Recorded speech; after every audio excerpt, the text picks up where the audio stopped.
Come on, all the clowns, they said it wouldn't last. Settle down to the vibrant sounds of the Retrospection podcast.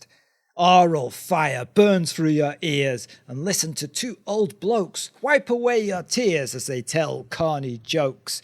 It's not another cat meme. Feel the buzz. It's Benedictine. Oh, I bet he does.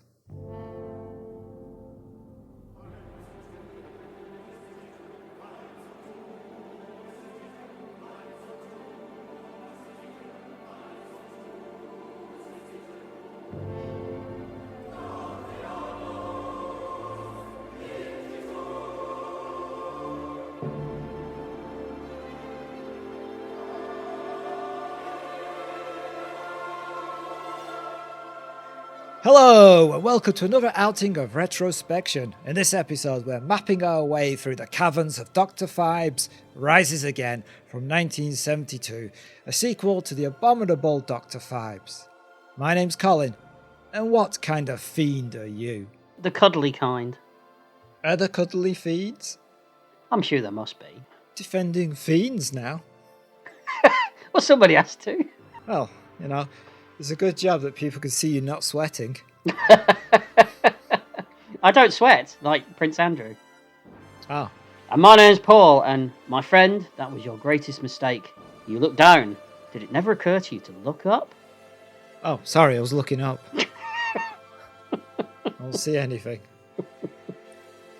IMDb says, the vengeful doctor rises again, seeking the scrolls of life in an attempt to resurrect his deceased wife. Are they referred to as scrolls of life in the film?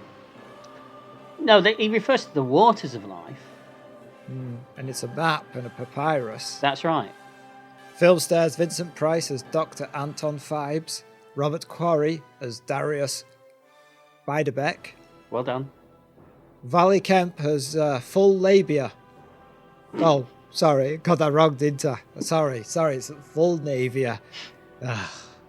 Now, I'm going to have to find and replace it throughout all my notes.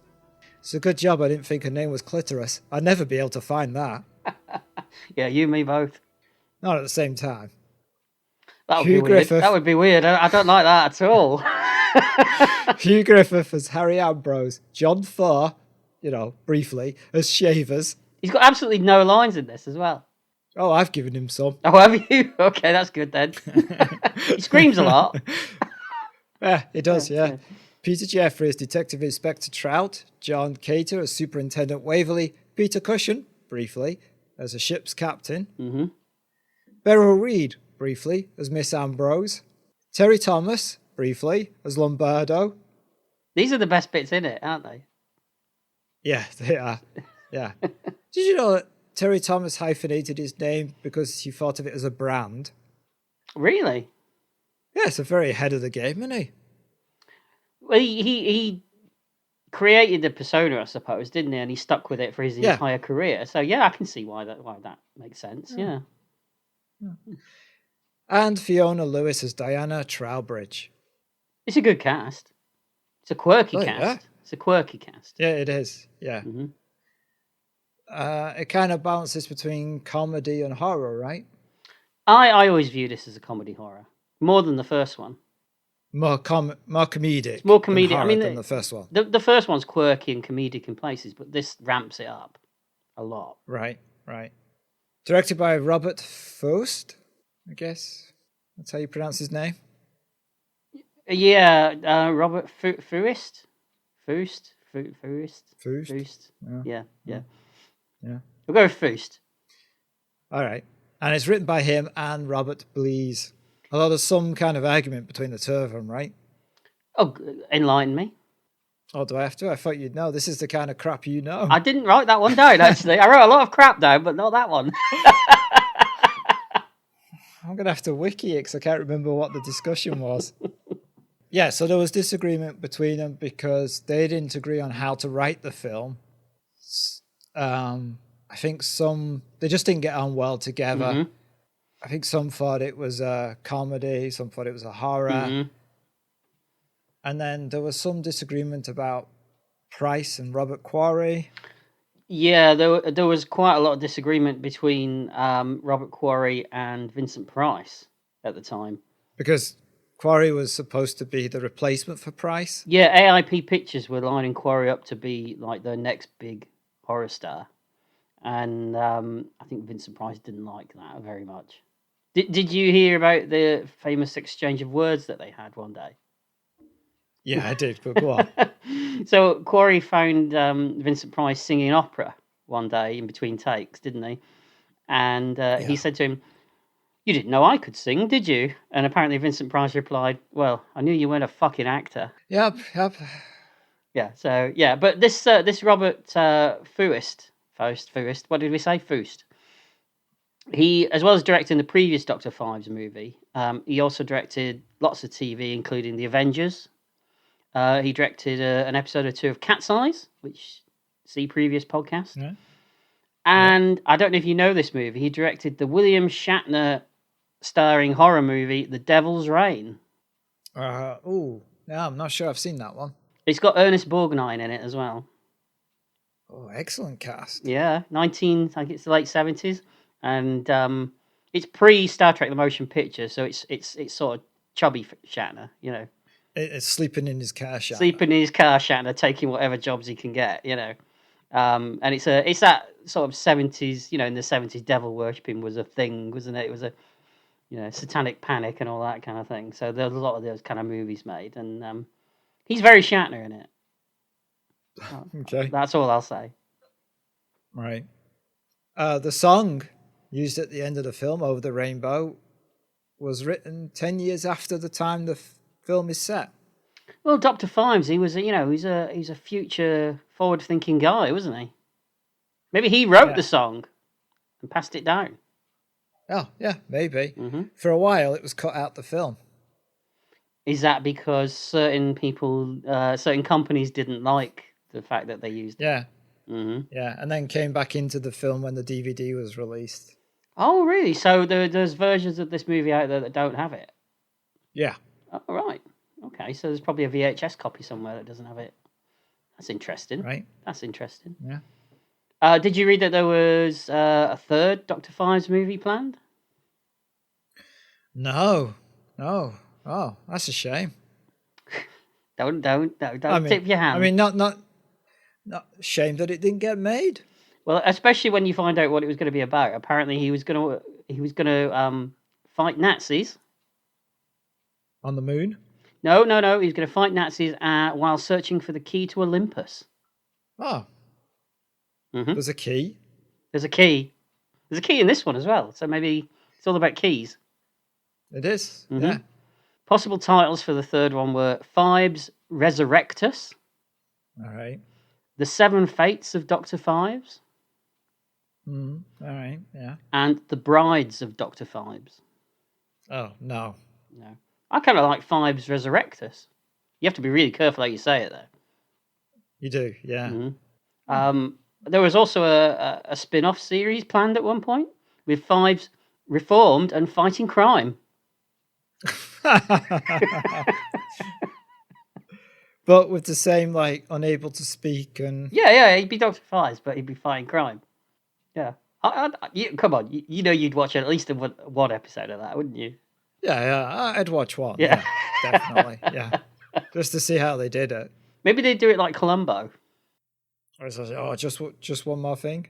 With his thing in his neck. With that... Volnavia carrying the big tuba around behind him, everywhere.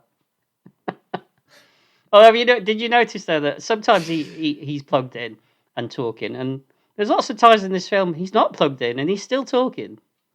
Yeah, well, there's other things about that as well. We'll get to that. Okay. Another plan that AIP Pictures had was to revive the Count Yorga character and have him become an adversary to Phibes, which would have been interesting because Count Yorga was played by Robert Quarry. Yeah. And I've got a lovely Blu-ray set of both the Count Yorga films. It's a very nice set. I'm sure you're surprised at that, aren't you? Surprised there's a nice Blu-ray set. Actually, I'm not. Yeah, I didn't think you would be. No. Terry Thomas and Peter Cushing and Beryl Reid all filmed their cameos in one day. Well, I love Terry Thomas, Hmm. but he stumbles through that scene. Do you think so? I think he's like fantastic in that scene. I'm sure we'll talk about it when we get there, but Well, I thought there were moments when he seems to like lose the track of what he's saying and the lines. do you not think that's how he's just playing it though? Like he's a little bit bumbling? Nope, I think it's the Parkinson's kicking in. It's a bit early for the Parkinson's, isn't it? Yeah. I can see what you mean because it feels like they're guiding him through it. Right. I can see what you mean. But the Beryl Reid one is fantastic as well. Yes, I like the. Well, I guess we'll get Yeah. to it, but I was going to say I like the bit where she starts repeating Yes. the words of the, Yes, it's very good. the detective. Yeah. Peter Cushing's role was meant to be substantially bigger. He was going to be playing the Joseph Cotton role in the previous movie, but he had to leave because of his wife's failing health at the time. So he did manage one day's work, as we say, on this, just to give him a little cameo, I think. Apparently, there were 10 minutes cut from this film when it was released on the cinema. Do you know what they are? It was, I think they cut out Terry Thomas's cameo and they cut out Beryl Reid's. And then Vincent Price had to record extra bits of dialogue to fill in the gaps. Great. Yeah, I know. Those are two of the best bits in the movie, and they cut it out. Apparently, Frankie Howard was asked to appear as well, but he declined. Ooh, really? Oh, sorry. Hey, now. Titter nay. Oh, don't. Don't. How dare you? Ooh. Well, that was. Yeah, what was that? Sorry, that was just you enjoying yourself. It was. I was just. I get all Nothing excited when we talk about Frankie Howard. Yeah. All right, so let's leap into the film. The MGM lion roars in anticipation. Did you think Bond at first as well? No. I've seen the MGM Did you? lion roar in a lot of films besides Bond. I don't know why. I always think of Bond Whenever it roars. Mm. I see. In the same way that when I hear the 20th Century Fox logo, I think of Star Wars. I always think of Bond when I get the United Artists logo. Yeah, that does it for me as well. Okay. Well, I say it does it for me. I don't mean in a sexual way or anything. Get excited by it. Yeah, no. Oh, no. That'd be a weird one, wouldn't it? That'd be a weird fetish. Just studio logos. Well, there's something out there for everyone, Colin. Yeah. Are you going to the cinema? Yeah, but we have to arrive 10 minutes late after the Paramount logo because Paul, gets too excited when that mountain appears. Yeah, 3 seconds into the movie and it's all over for me. Matterhorn? You're telling me. Oh, is that your new one? That's a new... Yeah, it's just as bad as the first one. Matterhorn, you're telling me. I like it. It's good. Okay. Then we get the logo for American International. And then with a black screen, we get a narration. The incredible legends of the abominable Dr. Phibes began a short years ago. All of them are unfortunately true. It was here, in London's fashionable Malden Square, whence Phibes ventured out to work his diabolical revenge against those responsible for the death of his beloved wife, Victoria, and the destruction of his own face, making it necessary for him to talk through an ingenious mechanism. I fucked it up. I couldn't do it. Everybody knows what it is anyway. And I was going to say the narrator's got a great voice, but he's not going to patch on you, Colin, but then you messed it up, so... Yeah, ruined it. That'd be terrible, wouldn't it, if they left that in the film? You see him in the background go, oh, bollocks. Yeah. Let's just say it's kind of a previously on Dr. Phibes moment, isn't it? Yeah, for about the first half hour of the film. Well, there's not a lot to this film, so they got to, make up those numbers somehow, haven't they? Yeah, we'll talk about that. Mm-hmm. As this narration goes on, we see Dr. Phibes messing around with a neck device and preparing some chemicals, looking at his wife. Then we hear Dr. Phibes' voice. My wife existed only 6 minutes on the operating table. You murdered her. When the acid reaches him, he will have a face like mine. Phibes pulls off his mask to reveal a hideous prosthetic. A melted, badly disfigured visage. Visage? Mm-hmm. Oh, like the 80s electro pop outfit. Were they called Visage? They were called Visage, I think. Oh, can you do one of those songs? No. Okay. I have to say, I saw these Dr. Phibes films probably when I was about 8, and that face freaked me out for weeks. What do you do now when you look in a mirror? I'm over it. Oh, It's good makeup, though, isn't it? where are we now? We see clips from the first. I think it's good anyway. We see clips from the first film. Mm-hmm. We do. We cut to a biplane plummeting to the ground. Inside, the pilot, covered in scratches, is fighting the tamest, most uninteresting-looking rats I've ever seen. We see the murders and clips from the first film, including the ending. In fact, this is all just a summing up of the first film, right? It is.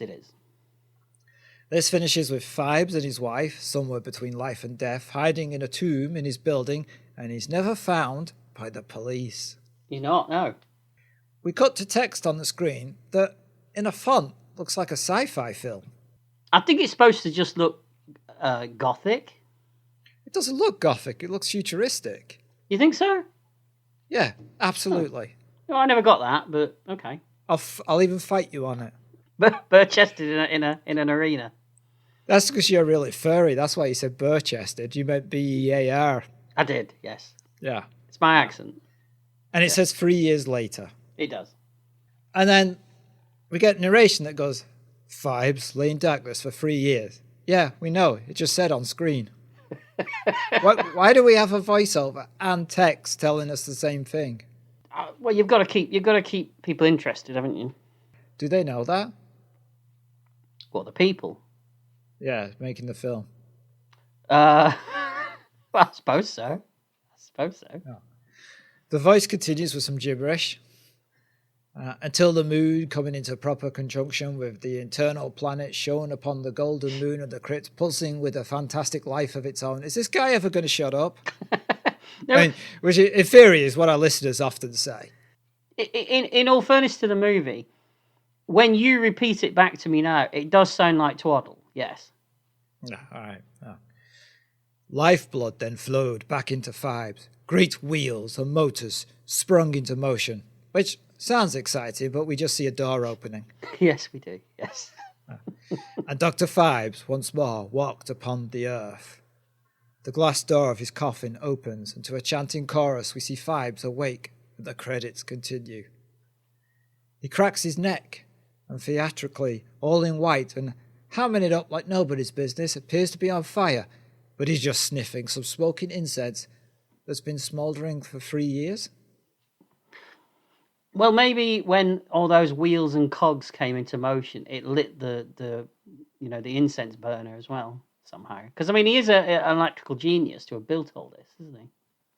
So when he was building all this, he's like, you know what this needs? Incense. Well, he's a theatrical kind of guy, isn't he? Mm. Yeah. Fair enough. Okay. He dusts off his organ. How many of these are we going to have? I mean, I've got a few, so...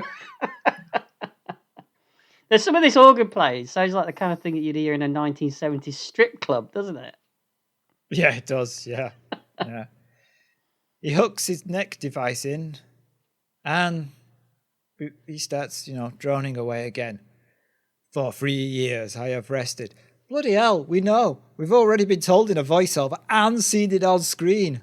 I feel like I've been sitting here for 3 years already. You know what it could be? Back in the day, in those days, you could come into the cinema at any point in the movie and stay there, couldn't you? Mm-hmm. So maybe they're just keeping the information going for the people that didn't see the bit before, maybe came in 10 minutes late or something. Oh, that explains a lot. All right. Okay. The glorious moon has risen to the exact position. Again, we already know this. Mm-hmm. The voiceover told us. He starts spouting on about Egypt and eternal life, and then he calls on his aide, Vulnavia. So Vulnavia, mm-hmm. Besides sounding like a hemorrhoid cream, what do you think she is?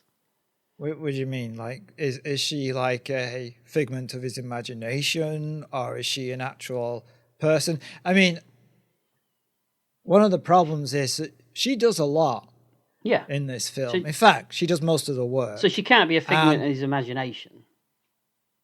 Well, like a Fight Club thing where yeah. we're seeing it as if a separate person, but really it's just a manifestation of himself. But she does a lot of work, and yet throughout the entire film, Phibes is just banging on about Victoria, who is just laying there for 2 films. That's right. You'd be kind of pissed off if you was Volnavia, wouldn't you? Yeah, I can see that. But I like to think of Volnavia, and I do like to think of Volnavia. I'm sure you do. Yeah, frequently. But I like to think of her. I think that she's kind of a, and I know you're going to roll your eyes at me, but I think she's more of a supernatural entity in these movies that aids him. All right, yeah, I'm not rolling my eyes. That fits in with the film's mystique. That's the way that I see her anyway.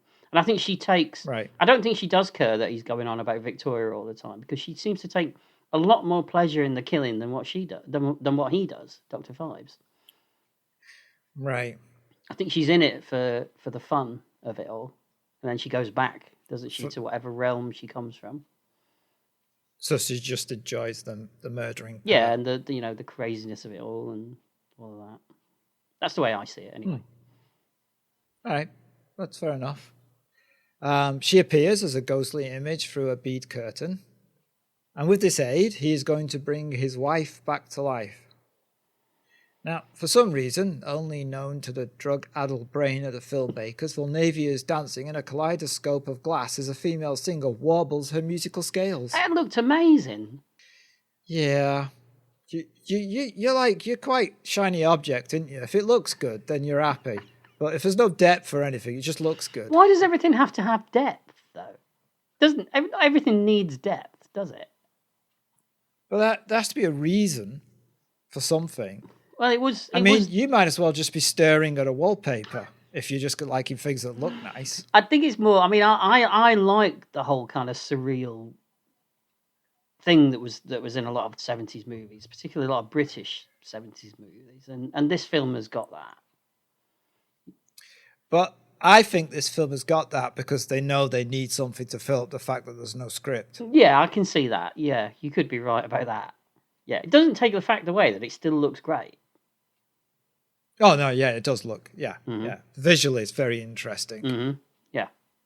During this, Phibes is playing the organ by not always pressing the keys. He doesn't mime it very well, Vincent, does he? No.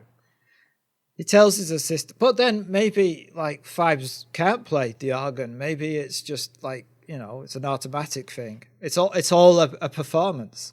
It would fit in with the robotic musicians that he has later, wouldn't it? Yeah, it would, yeah. He tells his assistant that there's an Egyptian map upstairs that they need. Although I said it in 6 words, Phibes takes about half an hour to get his point across. I was going to say, I don't think he put it quite like that, Colin, but... No. I should say, I find Price's way of speaking these lines to be quite irritating. Okay. Thank you, my dear, for answering my call. Upstairs in my safe is a most precious map of papyrus that I will exterminate you. I think I think what he's trying to do is he's trying to play it as though he's speaking someone that doesn't have a mouth, isn't he? He's got no lips. So he's... Yeah. No, he hasn't got lips, has he? He's got lips. I can see No, them. but they're stuck on. They're not... You can't move them, can he? All right, I see what you're saying. He's basically a skull, isn't he, underneath it all? Skull, yep. So the voice is inside his head and the machine or device is converting it into something that other people can hear. Yeah, that's the way I see it. Yeah. It's a pity they didn't just make a little more effort into it, isn't it? Yeah, and as we said earlier, it's inconsistent as well. Right. And ironically, Phibes says, we must make haste. Well, if you'd stop embellishing your sentences like an 8-year-old discovering poetry for the first time, we'd be done by now. True, yes. There's more dancing as the credits finish. Yeah, we're still getting credits at this point as well. Yep. He tells her that they should go upstairs and prepare for their journey. But now, His assistant is dressed like Liz Truss on a Russian trip. Yeah, both of them, very topical, yes. Both of them go up dressed one way and emerge at the top dressed another way. Have they borrowed Adam West's Batcave machine that when he goes up and they change clothes as they're going up and down, don't they? Maybe it's the same magic that Supergirl uses. It's not magic. I'm not getting into it. It's not magic. Don't begin a sentence you can't finish. It's super speed. It's not magic. Mm.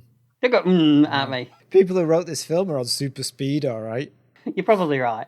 Phibes suddenly sees the room as it really is, rubble and devastation. Mm-hmm. It's destroyed. He becomes worried if the safe is still there.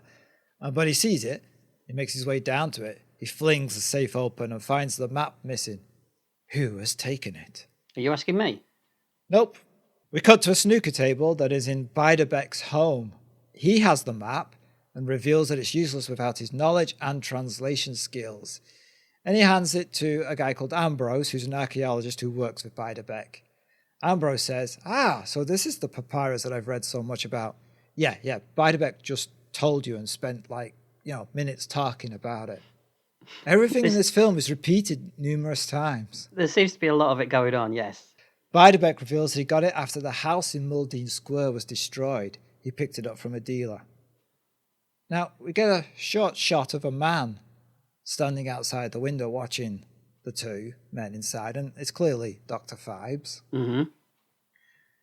Back inside, Ambrose says, "This seems like a matter of life and death for you." How does he come up with that? Beiderbecke doesn't seem to be driven emotionally by the map. If anything, he's quite calm, isn't he? Yeah. Ambrose reveals that he has searched Egypt and looked up and down the whole valley and didn't find anything. Beiderbecke says, "That was your mistake. You looked down. Did it not occur to you to look up?" And we see Phibes still watching. Beiderbecke continues, "The answer is in the stars, the moon. The sky's the key. While you look down, I look up." Beiderbecke shows Ambrose a copy of a map that is 5,000 years old and fragments that depict a temple called Hibiscus. That's where they're going. Ambrose asks Beiderbecke, what does he hope to find there?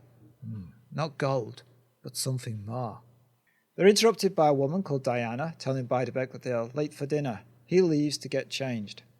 Ambrose asks Diana why she and Beiderbecke haven't married yet, but it's revealed that Beiderbecke is obsessed with whatever is in Egypt. He places the map in the safe, and they all leave for dinner, except for a bodyguard who stays to guard the map. So what do you think about Robert Quarry's performance, then? Oh, it's fine. I mean, he's got some terrible dialogue to chew through. But he manages to do it quite well. He's quite a presence, Yes. isn't he? Yeah, I don't have a problem with him at all. Yeah. He had a lot of bad luck in his life, Robert Quarry. Oh, you could tell me? He just sat here. I was waiting for you to say, so what was that? That's like when you text me and you go, "I watched a great film last night," and then that's all you text. and then you wait for me to go, "What film did you watch?" Like, why don't you just tell me? All right, okay. Well, Robert Quarry was he was run over by a drunk driver in the 70s and had to have severe facial reconstruction. Then in 1982, he was severely beaten and robbed. The muggers broke his knees, his ribs, and cheekbone. Jesus. And then soon after that, he had the first of his many heart attacks. Wow. Yeah. He also apparently had an IQ of 165 and completed high school at the age of 14. Interesting guy. And I think he was in he served as well, I think. He was in the Navy or something, memory serves. So he had an interesting life. Not a lot of luck, but he had an interesting life. Yeah. It'd be interesting to read a biography. I think so, yeah. I don't know if there's one out there, but I think it might be worth a look. Well, if there's not, that's your next job. All right, thanks. All right. There'd be a market for that. The guard, now left alone, has a beer and plays a game of snooker. Well, the master's out. You're going to enjoy yourself, aren't you? Yeah. He hears a buzzing, hissing sound. Under the table, he sees a snake, which he kills quickly with a snooker cue. Then another snake appears. He kills that one. Then he notices that the snake is clockwork. He lays it on the table, But then he sees another snake there. Thinking that this is also fake, he moves towards it. But this one is real. It bites him in the arm, and he kills the snake, then grabs a knife to cut the bite and suck out the venom. He runs to the phone. Why is he consistently making noises like he's playing The Way of the Exploding Fist? He doesn't have any lines, does he, either, this guy?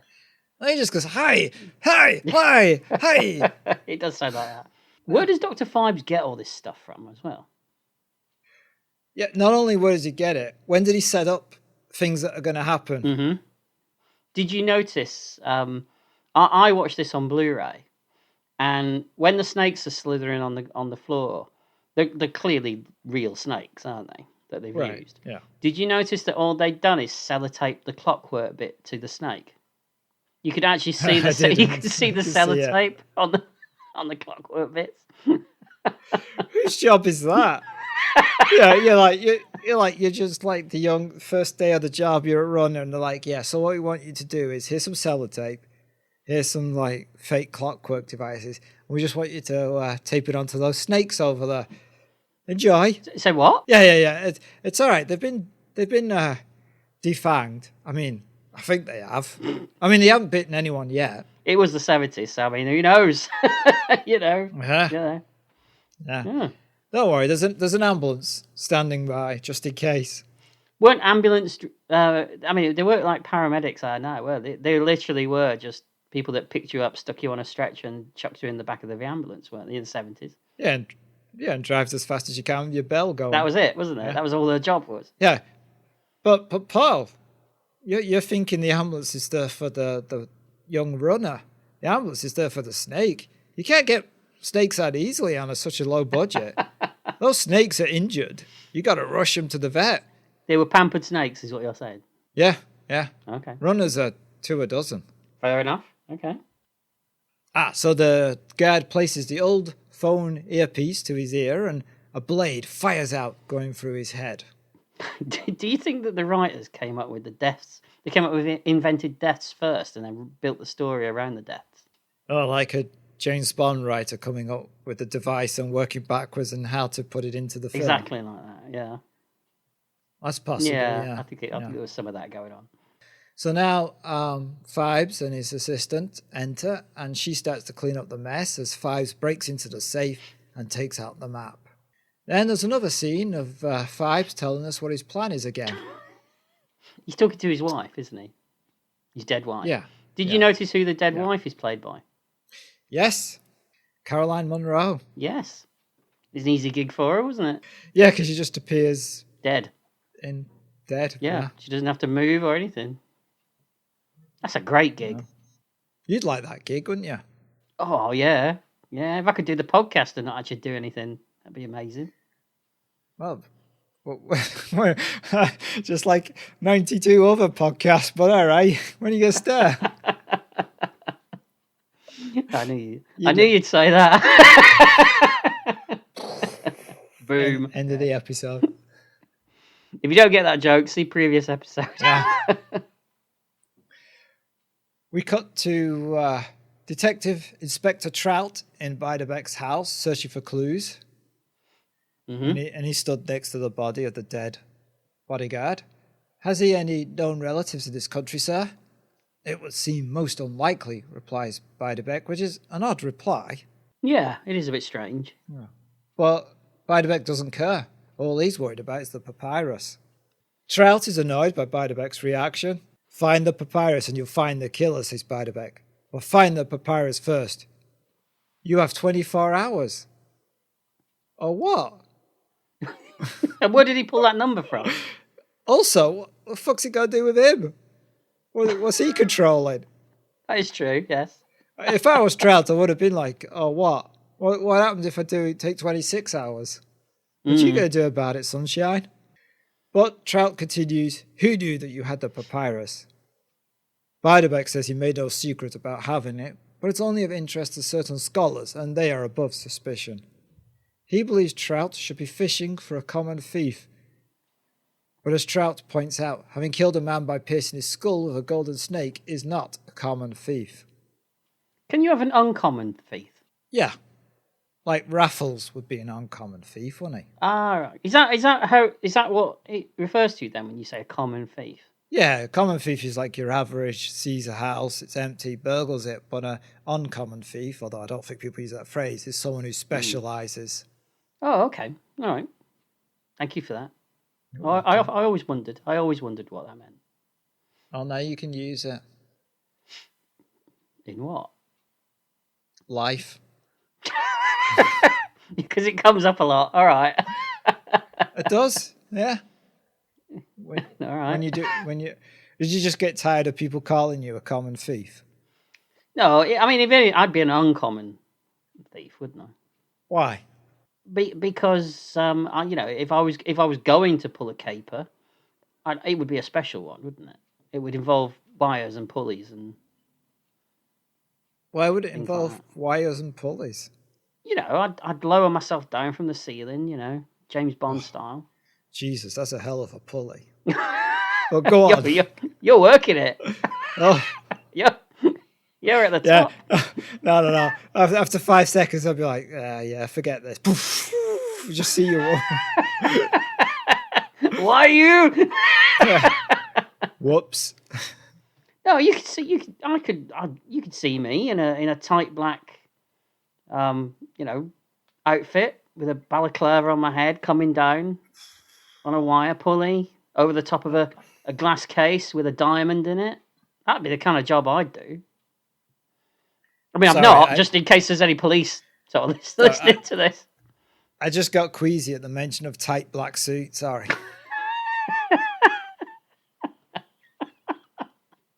It's very slim in black, Well, you do cut the glass with your nipples. I mean, in fairness, that would be uncommon. That would be very uncommon. Yes. Well, what's this thief's MO? Well, he appears to cut the glass cases with his nipples. A specialist, and no mistake. That would make for some interesting security footage. Yeah, instead of Raffles, you'd just be called Nipples. Imagine that on Crime Watch. Yeah. Who could play me? Johnny Vegas. Johnny Vegas. Yeah, all right. Anyway. Why? You want me to burgle this place? I don't talk like that. No, but you say that. You just put on this accent when you're doing the podcast. No, this is all. Actually, I was going to say this is all true, but I don't want to say that, do I? Excellent. That's a bit I need to cut out and keep. Yeah, isolate that bit. Isolate. All right. Yeah, all right. Anyway, back to Dr. Phibes, eh? Actually, back to the trout, because he says that this is obviously the work of a person who knows the real value of the map. Mm-hmm. So we cut to Phibes, spelting on a bit again. Secret doors, new life, blah, blah, blah. He then gets ready to leave and entombs his wife, safe in a sealed abode, which is lit up like a holiday tram at Blackpool. It looks like she's in a box that an action figure would come in. Yeah. I mean, I guess she is in a way. What, an action figure? Well, that's how she's treated in the film. I suppose. Posable? How many points of articulation do you think she's got? I mean, she's been dead for a while, so, Yeah. Yeah. Does your points of articulation change when you die? Well, you stiffen up, don't you? So I'm told. I mean, I don't hang around at mortuaries. You'll find out. Oh, cheers, thank you. And they sail for Egypt. On the deck of the ship, they dance. Yeah, we just cut to them dancing on the ship. It's either economical genius, the way this is written, or it's badly structured. I think that's a summation of the whole film, isn't it? Put that on a poster. Yeah, both those points. All right. Can be argued. Okay. Later, whilst Fulnavia is on deck, we see Diana pass her by. So now we know that Beiderbecke, Diana, and Phibes and Fulnavia are on the same ship. Mm-hmm. Phibes watches a projector in his cabin, although the image on the screen is a photograph, not a piece of film, so I'm not sure what he's projecting. Yeah, I think you're just supposed to go with it. All right. And he gibbers on a bit about Victoria. Well, he does that for most of the film, doesn't he? He does, Really, yeah. We cut to Beiderbecke writing about taking 3 drops of his elixir of life, and that if he fails in Egypt, then he is doomed. Who's he writing to? He's keeping a journal, isn't he? No, it's just a piece of paper. It's not even a book. Maybe he's gonna put them all into a book later. Yeah. There's just bits of paper everywhere. Unless he's leaving a record for Diana. Oh. Could be doing that. Yeah, it could be. That's nice of him. Although he's not planning on dying anytime soon, is he? So I don't know why he's leaving a record for her. Yeah. And he doesn't tell her anything, so no. It seems strange to write to her about it. Yeah. I'll stick with the journal thing. Makes more sense. Okay. He's interrupted by Ambrose entering the cabin, reading out loud from the Book of the Dead. Yeah. We cut to Phibes talking to Vulnavia. Where did Phibes get money for this luxury cabin? Oh, he's probably got bank accounts all over the place, hasn't he? Really? Yeah. He was a doctor. Of what?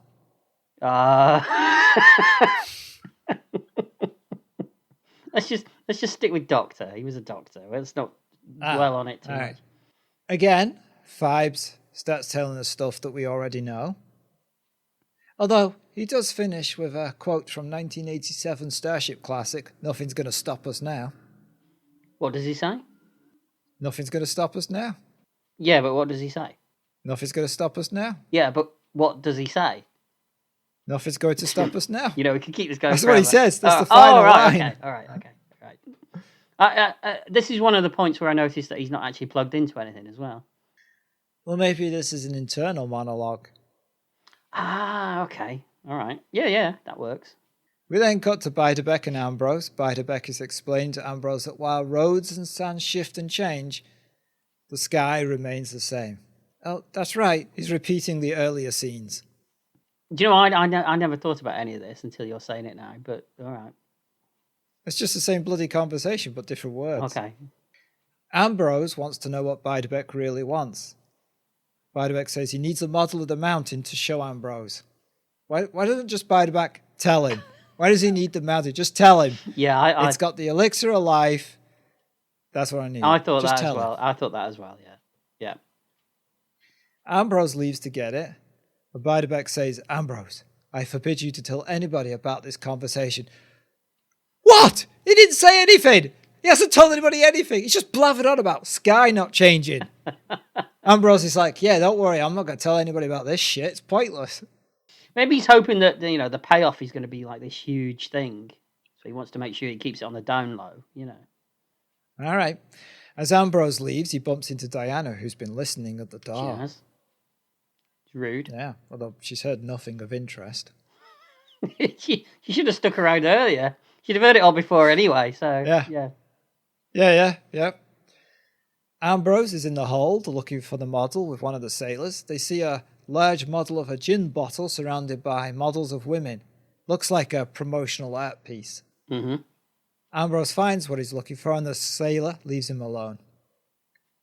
"What the hell?" says Ambrose as he sees Victoria in her tube. He turns on the machine and Wurlitzer music starts playing and lights flashing. Why is he taking this with him? Why? Because he doesn't need it. Because later he's already got one in the tomb in his lair, hasn't he? He doesn't. Yeah. It's not the same one. No. So I don't know why he takes it with him. Plus the fact why you'd cover Maybe she up has the to box. travel in it. Maybe, but you'd cover up the box at least, wouldn't you? That she's in. Yeah, it's just sat on the lights. deck. Yeah, and turn. Yeah. Make it all that bit non-functioning. Don't need the music. Okay. Because then mannequins are playing music. Ambrose turns, and as the horn on the ship sounds, Phibes strangles him, then throws him over the side. Yeah, but it doesn't show it because they don't want to spoil the gag that you're going to get in a minute. That's right, yeah. There's a knock on Beiderbecke's door. The captain enters and tells Beiderbecke that they have searched the ship and cannot find Ambrose. While he feels it's hopeless, they will continue to search. Beiderbecke wants them to stop searching and continue to Egypt, but the captain refuses. Why do I get the feeling that this is how you'd handle my disappearing on you?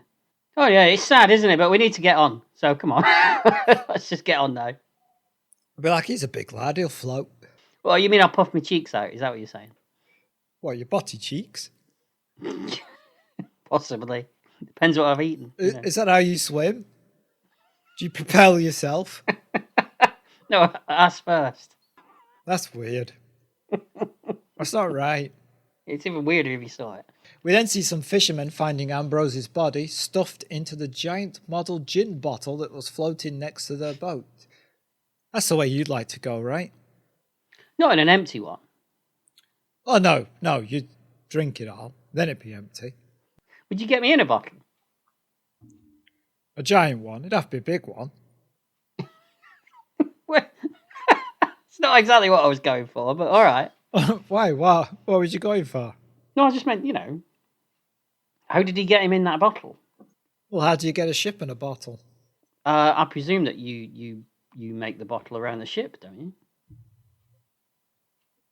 Is that not how it works? I don't know how it works. I've never done it. All right, Colin, go on. How do you put a ship in a bottle? You just put it in. But it's bigger than the bottle. Ship's So not. And then you unfold the masts when it's inside with a little peg. Oh, do you? Hmm. Oh, all right. Well, I didn't know that.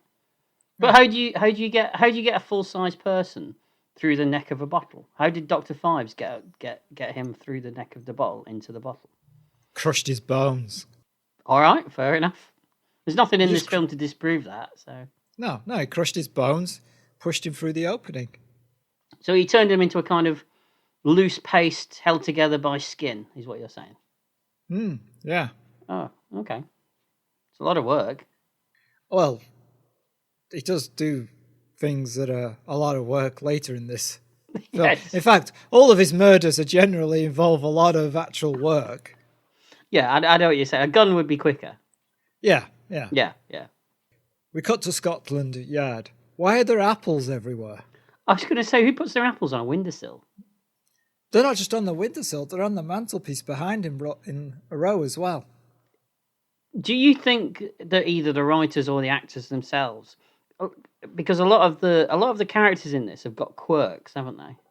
Yeah. Do you think that that's just something that the writers added, or do you think that that's something that people came up with on the day, or? Must be writers, right? Well, you wouldn't just get some apples. Well, if that is true, then it's interesting. Because the actor takes one from the windowsill and then places it with the others on the mantelpiece. See, that's what I like about these two films, and they do it in the other one as well. Although they, as I said before, they ramp it up more in this one. Are all the little quirks and idiosyncrasies that the characters have. There's no need to put all this in there, but they do. And I know you're arguing that, well, it's because there's very little to the film, so you have to fill it up with something. But at least it's there. Yeah. And I was a bit confused because at first they looked like tomatoes rather than apples. Yeah, because they're little small ones, aren't they? They're not very big ones, yeah. I assume they must be apples, right? I think they were apples, yeah. Trout enters the room and is immediately shouted at by Superintendent Waverley, putting him in his place. It's the report on the murder at Beiderbecke's house, but Trout says he's been out on another incident, a man's body washed up on shore. But this time, the body was in a bottle, so they found Ambrose. Mm-hmm. We cut to Phibes and Vulnavia. Okay, I got it. Yeah. Eating. Because of Phibes' injury, he's supposed to eat and drink through an aperture in his neck, but it's obvious he's just put the food behind his head and tipping it on the floor. In fact, you see it fall off at one point. Oh dear, I didn't notice that. Yeah. I think it's a funny gag, though, that he has to eat through his neck. Yeah, it is. Mm-hmm. Then we discover that they're doing this in a small tent on a mountain for some reason. That they must have taken up there. Yeah. Mm. All the way, they climbed up that steep little mountain. Yeah. Mm-hmm. And then instead of just all the land that's around. Yeah. But, looks good. Hmm? Doesn't he also get a fishbone stuck in his throat and he has to cough it out? Yeah, then he takes it out with his fingers from the side. Yeah. I mean, it's obviously just down his collar and his jacket, but I know, but I still think it's almost like it is a comedy, isn't it? There's a couple of things like that. Like earlier in the film when the guy is killed with the blade that comes from the phone through the man's head. When Phibes sees him, he puts his finger in his ear as if to clear his ears. Yeah, I like all that stuff. Yeah, it's great. Mm-hmm. I wish the listeners could see your face when you said that. Yeah, no, that stuff's fine. Okay. I like that stuff. All right. He steps into his ancient cavernous home that appears to have electric lighting and a power source for his organ. Well, everyone needs a power source for their organ, don't they? Where's his from then? In this ancient Egyptian cavern. Maybe what's powering all his lights? He installed it earlier.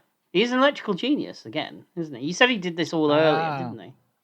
Yeah. Although the power source for my organ is HP. Is it? Yeah. Your organ is on hire purchase. No, just rented it. No, the power source, Colin, HP. I'm just not even pretending I'm hearing it. No, all right. Just ignoring it. Okay. No. Why does he need the map? What, to a place that he's already found? Yeah. Oh, yeah. You've got me there. I didn't think of that. Clearly they didn't either. So, okay. No, because everything, he knows about everything that's going to come up, doesn't he? He knows about the waters. Yeah. He knows about the secret room. He knows about the sarcophagus. He knows how to get to the sarcophagus. He clearly knows about the key that he finds. Yep. Yeah. All right. Okay. Unveil the band, he says. Sheets are removed and mechanical men are revealed and a drum kit. I get the feeling that they only stuck this in because it was in the first film and people liked it. It's like a greatest hits, right? Yeah, I think so. Yeah. Yeah. Back at Scotland Yard, Lombardo has arrived. He's the shipping agent, and he's annoyed about being dragged there on a Saturday afternoon. They tell Lombardo that they found Ambrose and they think he was murdered. Lombardo says that Ambrose was an archaeologist, and they ask him about any of the other passengers and if they were odd. Well, Lombardo says, well, they're all oddish. But he can't help any further and he's ushered out. But just as he leaves, in passing, he mentions that on the ship that Ambrose was on, one of the passengers wanted an organ brought on board. Trout stops him from leaving. Waverley asks if the passenger's name was Phibes, but Lombardo says it was Smith. Waverley is relieved until Lombardo says the passenger also wanted clockwork musicians, and that Lombardo says the passengers paid for one way. Waverley wonders if that means he's not coming back, but Trout is less happy. It's Phibes, all right, and he always comes back. I love this scene with Terry Thomas. I know you have your doubts about it, but I think it's fantastic. Nobody says lines like, well, you've bloody well found one, quite the same way as Terry Thomas does it. Oh, don't get me wrong. I like it, and I love Terry Thomas. Don't. I've no problem with the scene. Just watching the scene for this podcast, I noticed the little things going on, and I wondered about it. You felt he was struggling a little bit. And I don't like saying that because I like the guy. Did you ever see that terrible Johnny Depp movie from a few years ago where he's doing his worst Terry Thomas impression that you've ever seen? Can you narrow it down? I think it was called Mordecai.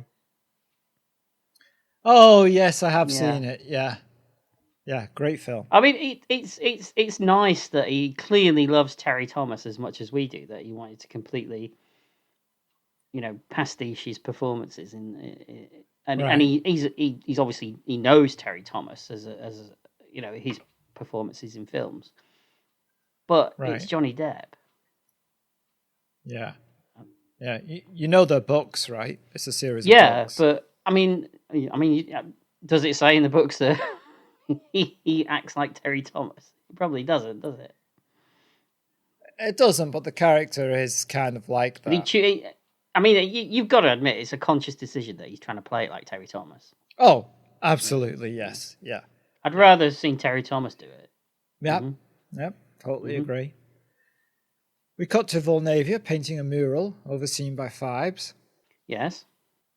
Oh, that's the end of that scene. Back at Scotland Yard. That is it, isn't it? There's no point to that scene at all, is there? Nope. They re-enter Waverley's office and find Miss Ambrose waiting for them. She's the cousin of the murdered Harry Ambrose. She tells them that the map is wrong about where Beiderbecke and Ambrose were going, and she shows them the correct place. It's Beryl Reid. It is, yeah. And like we said before, it's a nice little turn. It is. It's very good. And I did like how when they walk in and they see her when she's asleep, and Trout kind of suggests that she could be, you know, is she one of yours, sir? And he's like really affronted, isn't he? Like, what? Yes. Yeah. Yeah. Beiderbecke arrives at the base camp and is annoyed that everybody are not there. Some of them have gone off to explore the mountain. Beiderbecke says no man should go to the mountain alone. Back with Phibes, he's still playing his organ, and he's now barring a bird of prey that is somehow in the caves. Yeah, I'm not quite sure how that got there, but all right. Maybe he went out and got it. Yeah. Yeah. The bird of prey shop. That's right. In the middle of nowhere, in the desert. Yeah. Yeah. There's always one. Yeah, how much? You know what you are? You're a bleeding vulture.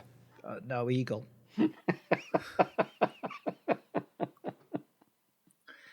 Outside, we see Shavers, who seems unequipped to be exploring caverns, really. He's not got any equipment with him. He's got nothing. When he popped up, my first thought was, oh, look, it's Regan. Yeah. Because at one point he goes, oi, we're the Swede, we haven't had our dinner. Get your pants on. You're nicked. He doesn't. He doesn't say anything at all. Shaver sees an opening in the caves, and he moves some rocks and takes out a lantern. Did he hide the lantern there earlier? That's what I thought. I thought maybe he'd been before, and now he's for when he goes back. He stashed it for when he goes back to try and just steal what he can for himself. So that's his idea, is that he's going to get the gold. Right? Yeah, I think so. Yeah. He explores deeper. He places his ear against the rocks and he can hear organ music. And then goes in further. I'm sorry, but if I was exploring some Egyptian caves and I put my ear against the rocks and I start to hear Wurlitzer music, I'm out. I'm gone. Yeah. The fuck's going on there? It might be different if you were a fan of Wurlitzer music. Oh, yeah, maybe. Yeah. You're attracted to it. Yeah, draw you to it, yeah. Yeah. Fair enough. There's nothing in the script. I mean, there's nothing in the script, but there's nothing in the script to suggest that he's not a fan of Wurlitzer music. No. He senses something. He does. But before he could do anything, he's ripped asunder by the talons of the bird of prey. He falls over and the lantern shatters on the floor. The bird feasts on his body. And that's the end of him. Yeah. What? I think John Ford was fairly well known at this point. He'd done Redcap. Yeah, it's a weird use of him, isn't it? Yeah. This could have been anybody, any actor, really, couldn't it? Yep. Do you think that they could, starring John Thor? Let's sell it. Actually, yeah, I'd like to see original poster, see if it's got those names on it. Yeah. When his bird returns, Phibes asks if he's had a good dinner, and then he opens a secret compartment. Oh, I forgot to mention to you that I've actually worked with Vincent Price. Really? When was this? Yeah. Oh, it was a while ago. We did a Western called The Gambler together. Where can I find this? Oh, well, I'll see if I can dig up a clip for you. Yeah, here you go. 3 queens, aces up. Mighty slick with the pasteboard, aren't you, mister? I'm afraid I didn't get your name. Call me Duke. Oh, I used to have a lovely dog called Duke, brown, furry friend. Many a night we spent together. Then he passed away. Had him stuffed and turned into a gun rack. Holds my Smith & Wesson 45 in his mouth and the ammo goes right up. Okay. Well, anyway, can we have a private conflab in my office? Pardon me, gentlemen. Management of this establishment requests the pleasure of an audience. Keep my chair warm, huh? I'll bring it all back. It's not that I don't trust you. All right. Pardon me, boys. Well, where to, mister? In there, my office, after you. Thank you. Oh. Well, hello. I take it you know the young lady. Yeah, we met in New Orleans, wasn't it? No, Blackpool. That's right, it was. Yeah, pleasure, ma'am. Maybe for you. Pardon me. So you know I invited you inside? I might have an idea. You're a cheat, mister, pure and simple. You're a cad chap, and you're not wanted in these parts. I'm a gambler, but I'm not as sharp as you put it. Reasonably cunning, knowledge of the odds, and a watchful eye on the cards. It's all a gambler needs. Never cheated a soul. You took $1,400 from my men. I don't like it. Now I'll trouble you for the money. What for? Why should I? Because I say you should. You cheated my boys out of that money, and they're gonna get it back. Oh, I've killed men for less. I'll trouble you for your pistol, too. Listen, mister, whatever your name is. Mike. Mike Sloan. Listen, Mr. Sloan. In the first place, I do not carry a gun of any kind. You're welcome to search me. In the second place, I'm an honest gambler. Ask your lady friend. That's right, Mike. He's never cheated in his life. Pay attention to the lady and save yourself a peck of trouble. Well, you must know him pretty well, Miss Pearl. She knows me. That's enough. Then why was she the one who told me to bring you in here? It's for her to answer. I couldn't tell you, Mike. Jake and Harry were fixing to kill him. I saw it and I thought it best to stop the game. He's too clever for them.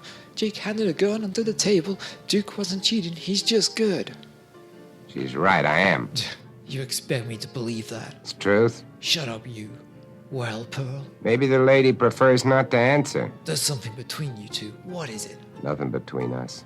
Well, Duke, should mention there's a table, a cuckoo clock, a Sabutio set with half the players missing, and a mashed potato-based Buster Liberace between us.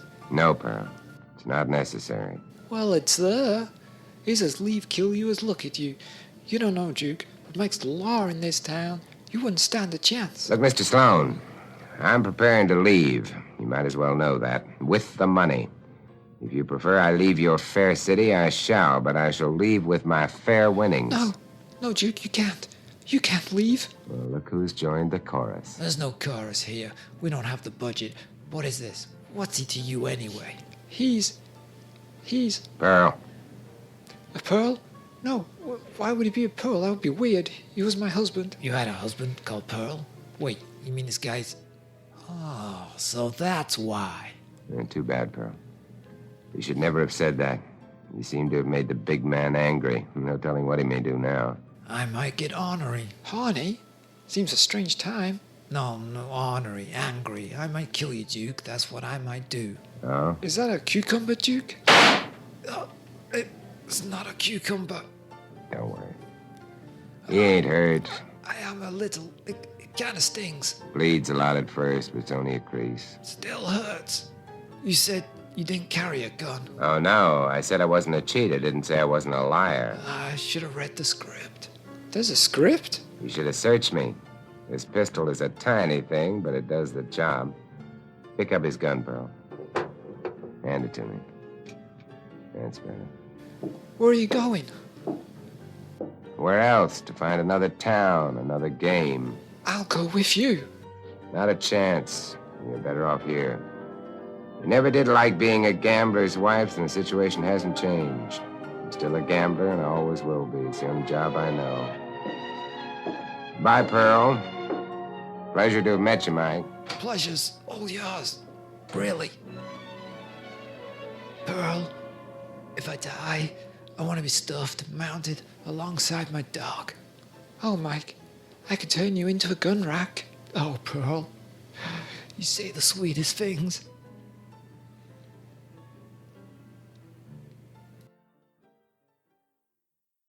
Well, that was possibly the most dramatic scene I've ever heard, Colin. That was amazing. You should get out more. You're probably right. Back to Dr. Phibes.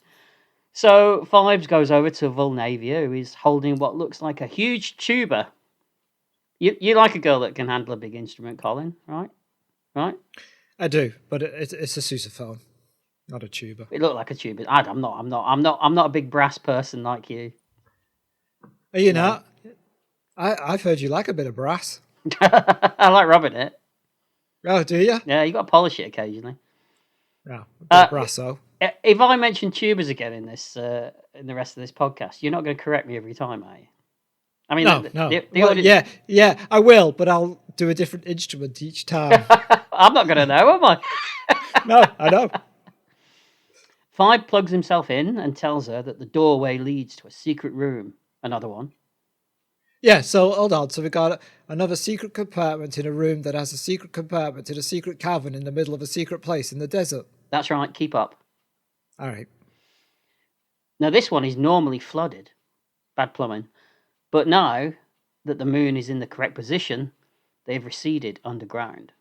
They go inside, where there's a big sarcophagus. He pulls a handle shaped like a snake, and it opens, revealing dust and a few bones. Oh.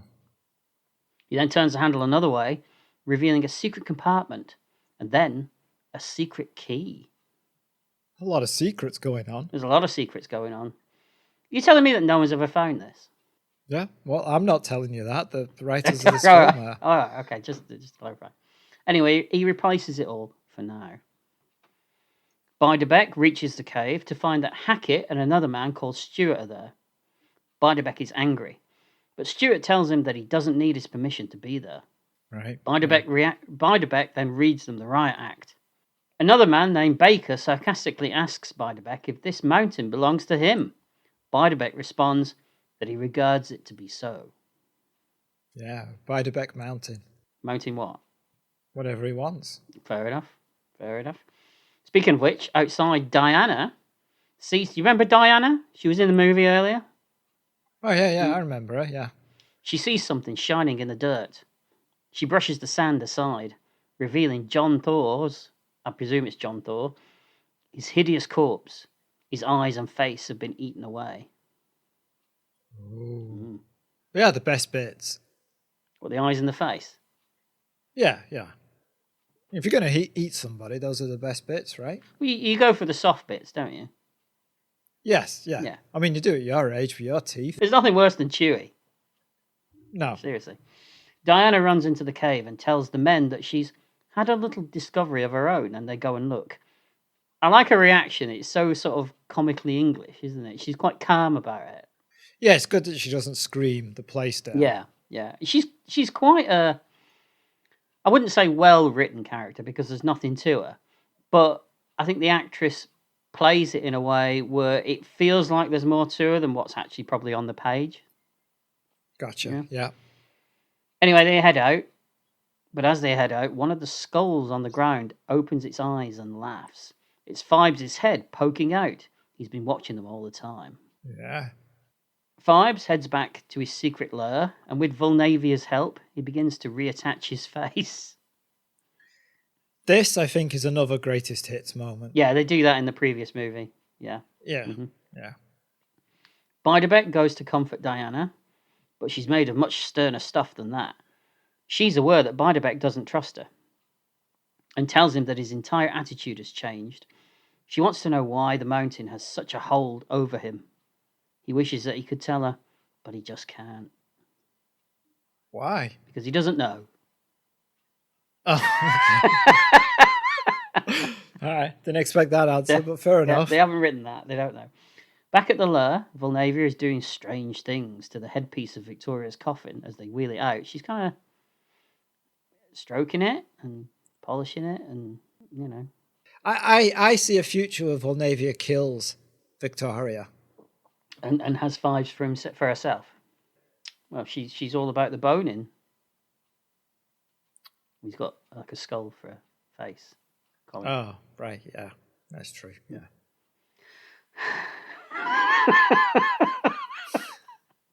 These things just come to me, Colin. Yeah, unfortunately. Is that going to be your defence in court? Well, they just come to me, Your Honour. Sorry, Your Honour. Yeah.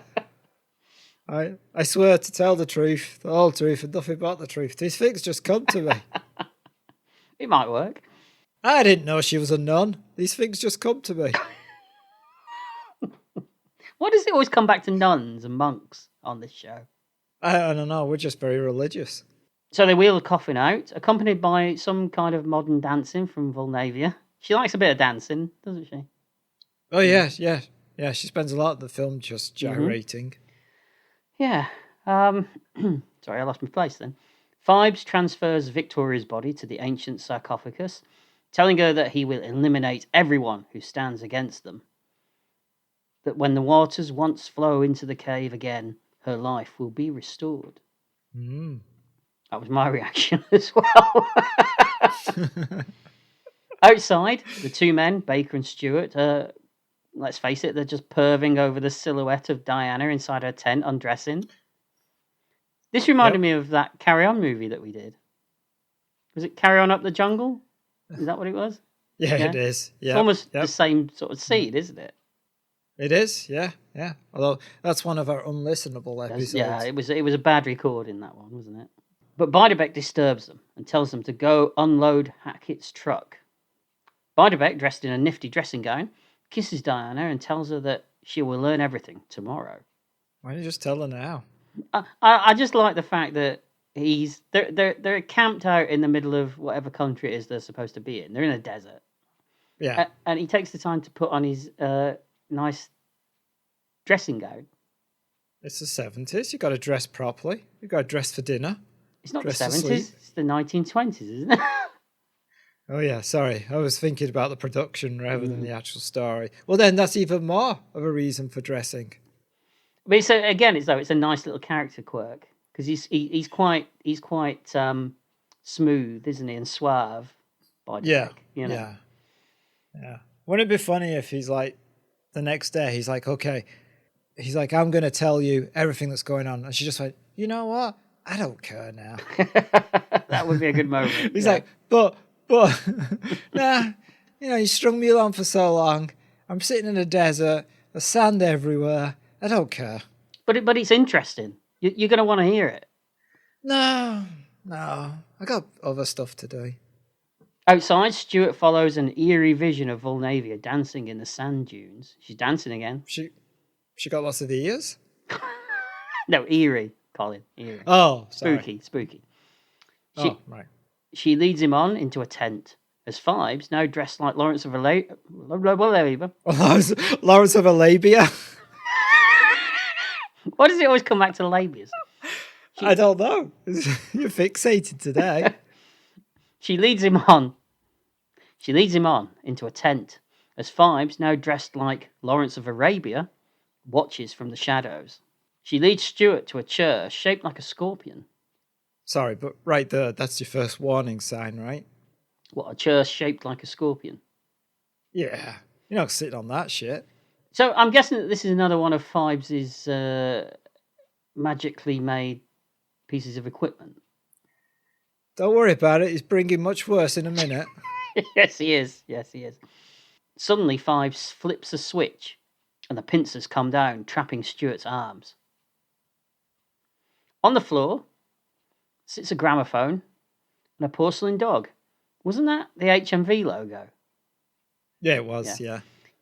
And Phibes drops the key to the chair inside the dog and then leaves with Volnavia. Stuart struggles to smash the dog, revealing the key inside, but he also sets loose a collection of actual scorpions. Ooh. He tries to stamp on them, but they crawl up his body. And as he screams in agony and dies, Volnavia serenades Phibes on a violin. Nice. And they couldn't resist you showing one scorpion going in his pants. Oh, yeah, you've got to do that. It was the 70s, wasn't it? Yeah. So we cut to Trout and Waverley, lost in the desert. Why are the Scotland Yard police now in Egypt? Well, they're obsessed with Phibes, aren't they? They want him. Who's paying for this trip? Maybe they went on holiday together. Maybe they did it that way. They're like, I'm taking some time off. That kind of thing. Yeah. You've got 2 weeks off. Don't go investigating the crime. Nudge, nudge. It's like when M sort of takes Bond off a case and then says, any ideas of where you're going to go on vacation? Oh, I might try. Except Bond doesn't usually take his boss with him. That is true. That would be weird. It would be weird if Bond gets off the plane and M's waiting for him dressed in summer gear.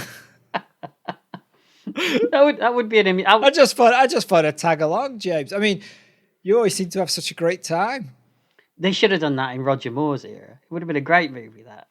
I mean, that's the only Bond era that you could have done it in, I think. It is, yeah. Do you think you know where we are? Asks Trout. I don't think I know, Waverley tells him. I don't think you know either, sir, replies Trout. Come on, that's a good little exchange of lines there. Yeah. They consult their map, and Waverley muses at which direction England is in. You know, they do the whole, just over that way is good old England, isn't it? You know, because I suppose at this point we were still ruling most of the world, weren't we? Not really, but they're clinging on to the past. Yeah, we kind of thought we still did at this point in history, I would imagine. Wow. Okay. I mean, they think that they.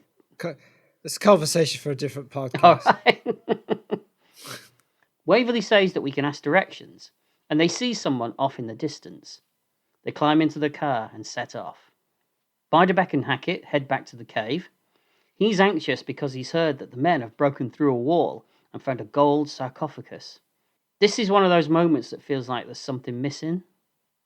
Why? Because it's like, I think the line where he says that they've found the gold sarcophagus, he's done.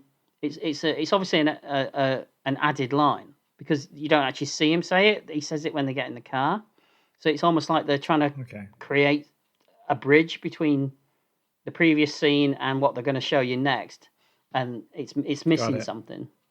It just felt odd. Phibes, meanwhile, is telling Volnavia that the waters have begun to rise, and that they need the key to open some gates that will take them down to it. Yeah, it's all very confusing at this point. About what's it going is. on, It's all a bit vague, isn't it?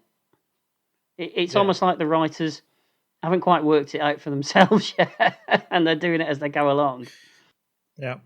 But when he goes back to the sarcophagus, he discovers it has been taken away. He vows revenge. That's all he does throughout the entire film, isn't it? Pretty much all he did in the first one as well. Yeah. Beiderbecke is examining the sarcophagus, and he discovers the secret key. Stuart's body is discovered by the two police officers, and they take it back to the camp. Beiderbecke takes one look and says, "What mind could conceive of such a death?" "Phibes," replies Trout. "Dr. Anton Phibes." Yeah. We cut back to Phibes, still playing with his organ and vowing revenge, like he was in the previous scene. Yep. Later, everyone is sat around a campfire having dinner, discussing Phibes and what his reasons for killing could be. Beiderbecke muses that perhaps Vibes? He's gone German. Vibes? I'm feeling the vibes. Beiderbecke muses that perhaps Phibes is after the same thing as him. All right. Where's he got that one from then? Also, well... I suppose he stole the map, didn't he? He stole the map. Yeah. I mean, there's only one thing. If you're looking for the same thing as Beiderbecke, then there's only one reason you're looking for it.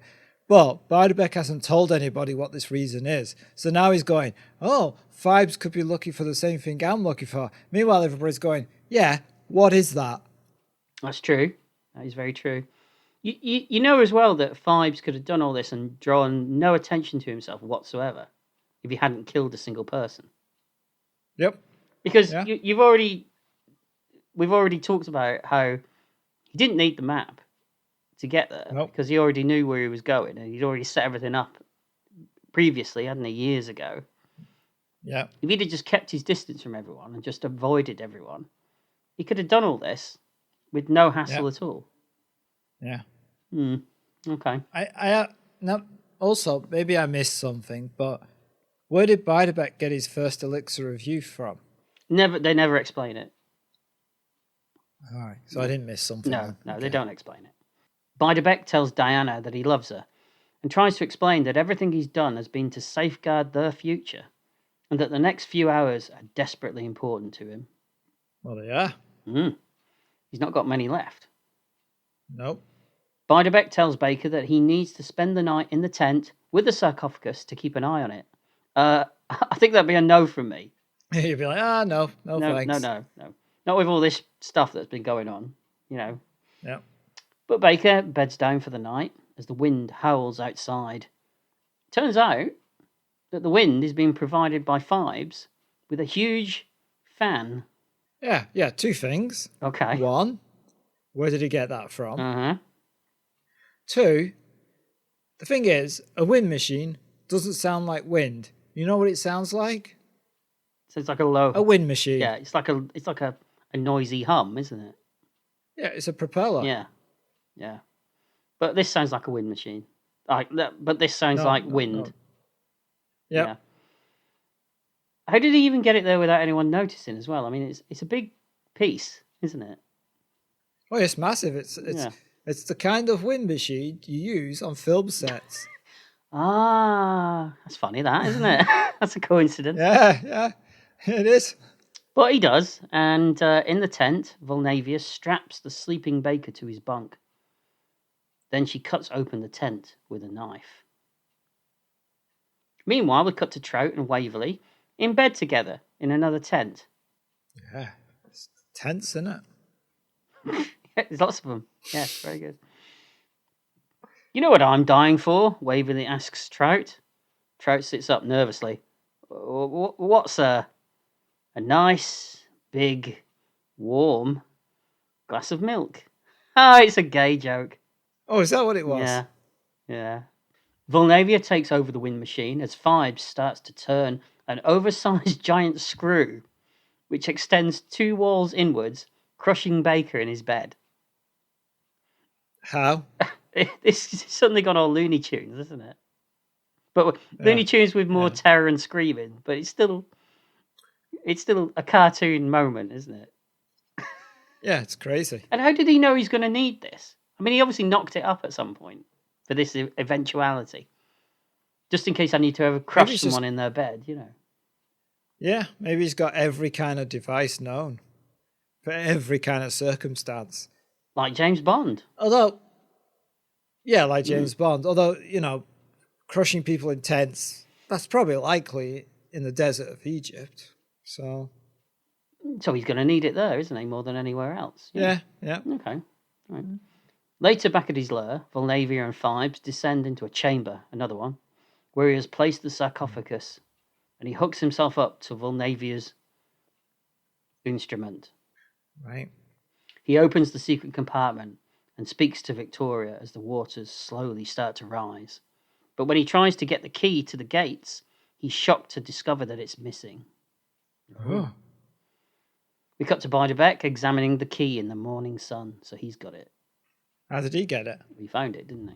He was messing around with it. Yeah. They find Baker squashed in his bed with a not so realistic head poking out the top of the sarcophagus. Yeah, there's worse to come.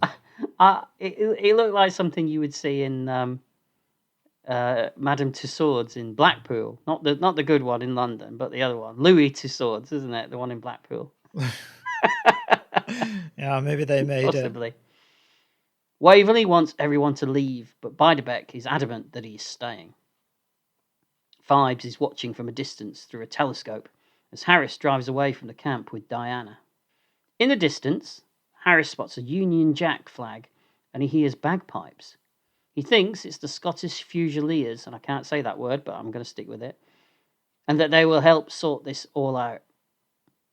He leaves Diana in the car, and he trudges up the hill towards the flag. But when he gets there, he just finds the animatronic band dressed in kilts with a record playing. Yeah, it's not even... I mean, you make it sound like there's multiple. It's just one, right? There's just one, yes. Yeah. He runs back to the car, but Diana is gone. He climbs back in, but suddenly sand starts to blast out of the dashboard into his face, and he screams. How? If memory serves, in the previous movie, they kind of do the same gag, but with cold. They turn a car into a deep freeze that it blows snow out. Right. Do they do the flag business? No, they don't do the flag business. Oh, okay. They just turn a car into it blasts snow and ice out of the dashboard, I think. Or maybe he puts something through the window. I can't remember. But it's essentially the same gag. Right. At the camp, the car returns on its own. Inside, Hackett's skeleton is at the wheel. He's looking. Yeah, his clean plastic skeleton. It is, yes. Beiderbecke sets off into the cave, looking for Diana. Trout and Waverley follow him in, but get blocked off when a wall descends. Beiderbecke finds his way into Phibes' lair, and he demands to know where Diana is. So they finally meet, Phibes and Beiderbecke at this point. Yep. Phibes says that unless he gets the key, Diana will die in 3 minutes. She's been placed in a pyramid, which Phibes seems to have knocked up in the last few minutes. It's very handy. He is. And she's placed on a table with a wire mesh over her body and face as water slowly fills the room. Was this tense again? No, it's a pyramid. Oh, sorry. Yeah. Meanwhile, Phibes... He's like, I didn't know. I didn't know this what you meant when you said you're going to pyramid scheme going. What involves drowning women? Yeah. I thought it was about selling toothbrushes. Ah, well, that's very 80s. Meanwhile, Phibes has placed Victoria on a boat as the waters reveal the sacred gates before them. He tells Volnavia to tell Beiderbecke that as the waters fall, revealing the gates, they rise in the pyramid, drowning Diana. Why are the gates sacred? Well, the gates that lead to the waters of life. So that makes them sacred then. That makes All them right. sacred. That was tough in my head, that was. Volnavia turns a handle, and spikes protruding from golden snakes in the ceiling start to lower themselves into the pyramid. Beiderbecke blocks it with a wooden board and then runs back to Phibes. Meanwhile, Trout and Waverley are discussing how to get through the door. There's a couple of these moments where they cut back to them. Isn't there one bit where Trout's scratching at one of the toenails of the giant foot of the statue? And Waverley tells him, "Oh, leave it alone, it's the man's foot." Yeah. Beiderbecke reaches Phibes. Phibes tells him that finding the river of life has been his life's work. And Beiderbecke admits that he needs it too. That his elixir of life that he's used to sustain himself for years has finally run out. How many years, asks Phibes. Too many to remember, admits Beiderbecke. Well, we don't learn how Beiderbecke became this way. No. Right. Phibes tells Beiderbecke that the only way to save Diana is to give him the key, because once the gate is open, the waters in the pyramid will drain back out. They're just gates in water. How does that work then? Don't know. Don't you think that this all feels, for a film that feels quite padded, when you get to like the last 10 minutes, it kind of rushes by, doesn't it? It's like it's trying to finish it as quickly as possible. Yeah. Beiderbecke makes his decision and he gives Phibes the key. "The devil take you," he says. "Not for some considerable time, I trust," smirks Phibes. The wood holding the ceiling up snaps, and the snakes start to descend again. The waters rise more and more, but suddenly the water stops and starts to lower as Phibes steers his boat through the open gates. Yeah, he's won. He's won. The wall opens up for Waverley and Trout, and they rush into the lair. Beiderbecke runs past them, back to Phibes, as Volnavia disappears back into a silvery tube. Dancing as she goes. Beiderbecke reaches the gates, just as they close, shutting him out. And as Beiderbecke begs Phibes to let him through, the doctor sails away into the tunnel. Diana, now free, crouches down to comfort Beiderbecke. She tells him not to worry, it's not the end of the world. But as Phibes begins to sing "Somewhere Over the Rainbow," a beaten Beiderbecke starts to age as all the stolen years catch up to him in a few seconds. And that's the end of Dr. Phibes Rises Again. Whoa, what an ending. So, Paul, what did you think of Dr. Phibes Rises Again? I'm sure it'll come as no surprise to you that I'm a fan of these movies. Mm-hmm. As much as I really like the first one, I think this second installment is much more fun. They really ramp up the oddness. They really ramp up the humour. I like all the little nods and winks to the audience that you get in this movie.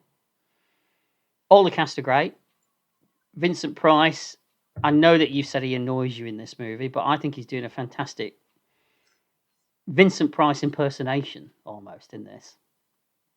He's doing the thing that he does in countless other horror films, but he's kind of doing it in a very campy way.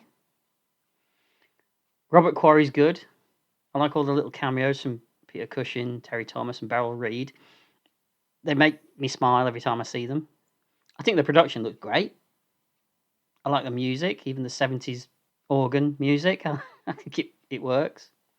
Mm-hmm. All of it fits perfectly together for me. I know that the script has got holes in it that you could drive a massive truck through. I know that.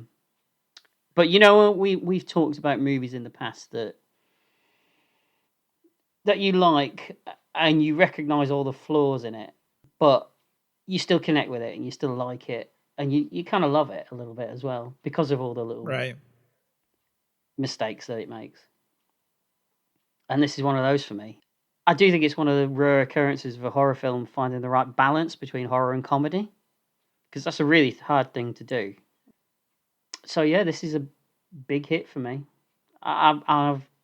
This film has been in my life. Both these films have been in my life probably since I was, as I say, 8 years old. So they mean a lot to me. So be gentle, Colin. Okay. So this is a film that suffers badly from the way we do our podcasts.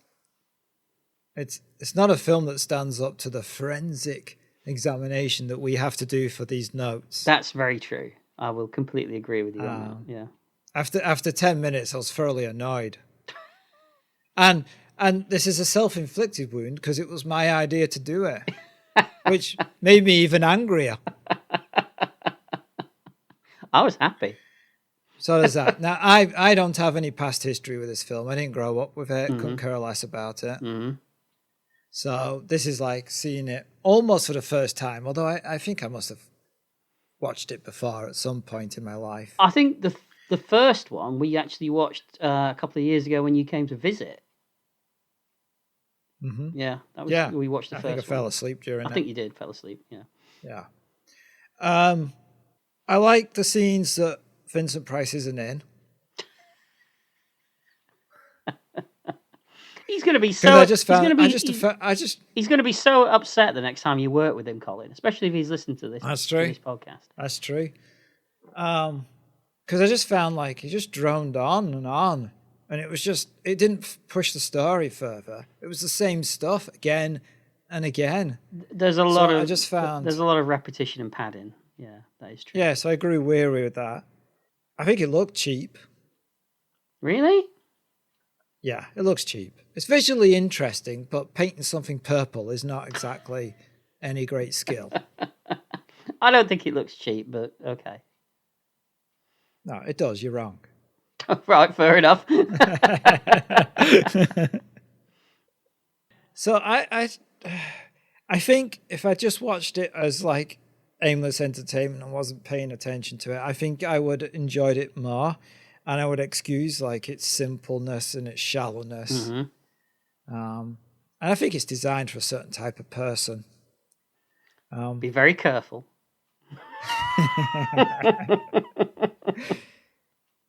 But yeah, I don't think I'd bother watching it again.